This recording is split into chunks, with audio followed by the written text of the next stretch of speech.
We now welcome Chase Brown, a Victoria native turned Las Vegas entertainer. He joins us virtually. Welcome, Chase. Good morning. Thanks for having me. It's our pleasure. So I know I have seen your spectacular show with the ladder and all, but for our viewers that are unfamiliar, give us a little summary of what we can expect when we're watching Chase Brown.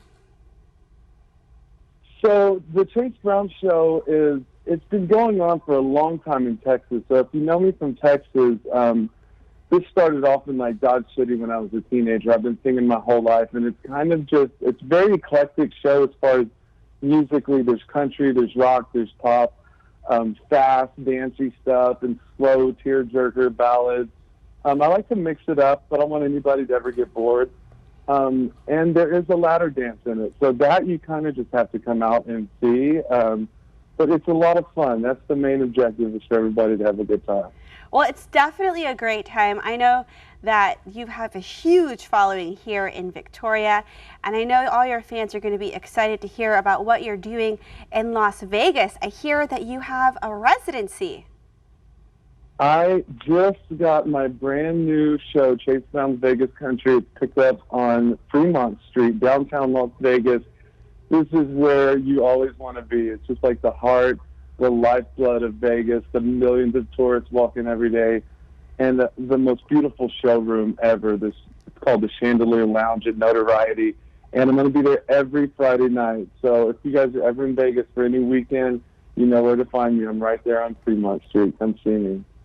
Wow, what a dream come true. And share a little bit about why you do what you do. What keeps you going? And it's so amazing coming from Victoria, Texas, and now you're just an all-out professional star in Las Vegas.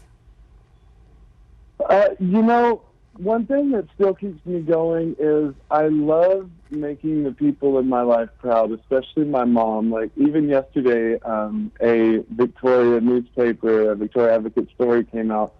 And I'm so happy when my dad texts me a picture of the newspaper. Little things like that, that's what always keeps me going. It's like, let me push, and just try to make everybody proud. That's my main objective. And this is kind of an insider question, but I'm curious myself. Where did the ladder come from, and what's its origin story? So the ladder happened, I was in El Campo, and I was like probably 20 years old. And it was a Thanksgiving show, and there was hundreds and hundreds of people, I think like 11 or 1,200. And I couldn't see the people in the back of the room, and there was just a random ladder on the side of the stage. So I thought, if I climb this ladder, I can kind of at least see the people in the back. And as I climbed it, everybody started screaming and freaking out. So once I got up there, I'm like, I have to do something now. So I started hopping on that ladder, and they lost their mind. And when people would call to book shows, they'd say, can he bring his ladder? And we didn't have a ladder. So then I'm at Lowe's buying a ladder and putting my name down the side. And the really cool thing about it was every year I would need a new ladder. So we had silver and red and black, and we would auction them off for Relay for Life in Victoria and the American Cancer Society. And we'd get over $1,000 for a ladder, and all the proceeds would go to cancer research. So it's just kind of been a staple in my show, and now it's covered in disco ball mirrors, thousands of mirrors, and it's just, the ladder's a party, man. It's me. Wow, well, thank you for sharing that story with us. And here's what you need to know about the upcoming Chase Brown performance at Schroeder Hall. And so it's on Wednesday, November 24th, and it starts at 9 p.m. and it goes all the way until 2 a.m. So if you're looking for some Thanksgiving holiday fun, be sure to go to SchroederHall.com, and to catch Chase in Las Vegas, go to NotorietyLive.com.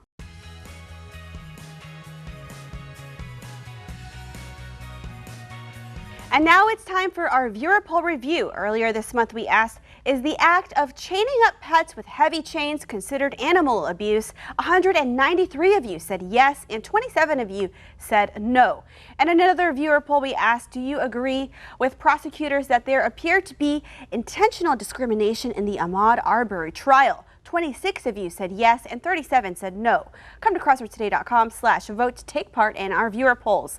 And here's a look at what we have working on for you next week. We hear from Promise Point, Froggy's Grub and Pub, and from the city's Parks and Recreation Department. And thank you for joining us for Community Crossroads. If you have a story idea, email me at cstrain@victoriatelevision.com. You can also catch us on Crossroads Today Plus and our YouTube channel. Have a great weekend. We'll see you next week.